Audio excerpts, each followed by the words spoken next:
Siz umringizda bunaqa telefon ishlatganmisiz? Qayerdan ham ishlatardingiz buni? Telefon insonni katta qilib qo'ymaydi. Bunaqa matohing borligi seni boshqalardan ustun qilib ko'rsatmaydi. Bu oddiy ehtiyoj xolos. Bering telefonimni. Darsdan keyin olasan. Bu meni shaxsiy narsam. Olib qo'yishga haqqingiz yo'q. Ha, yaxshi. Haqqingni yaxshi tanagan ekansan. Lekin darsga xalaqit qilish noto'g'riligini bilmas ekansan. Siz bir umr o'lib ishlasangiz ham bunaqa telefon ola olmaysiz. Yaxshi. Bering dedim sizga. Darsdan keyin olasan dedim. O'tir joyingga. Mayli. Unda xayr.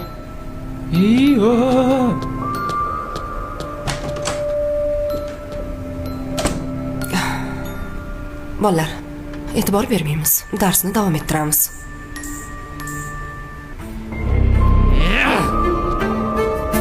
Ey, Jonga deb ketdi mana shu ustozing. qo'ysang-chi, ayol kishi bo'lsa, shu bilan tenglashasanmi? Hali ko'radi mendan. Nima qilmoqchisan? Ishing bo'lmasa, Baribir hech nima qila olmaysan. men senga ko'rasan dedim-ku.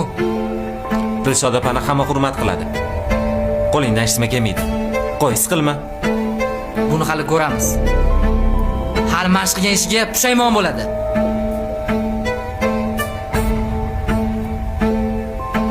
Ana obudga yetib qo'ygan. Hamma uyga vaysa darslarni qilib tashlasin.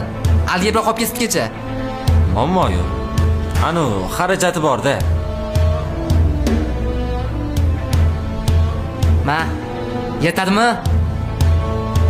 Yetadi. Yur, tarix darsi tugadi.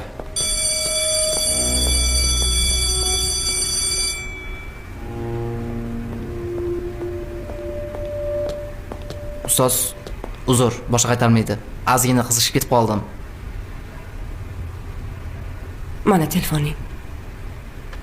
Boshqa qaytarilmasin. Xo'p bo'ladi ustoz.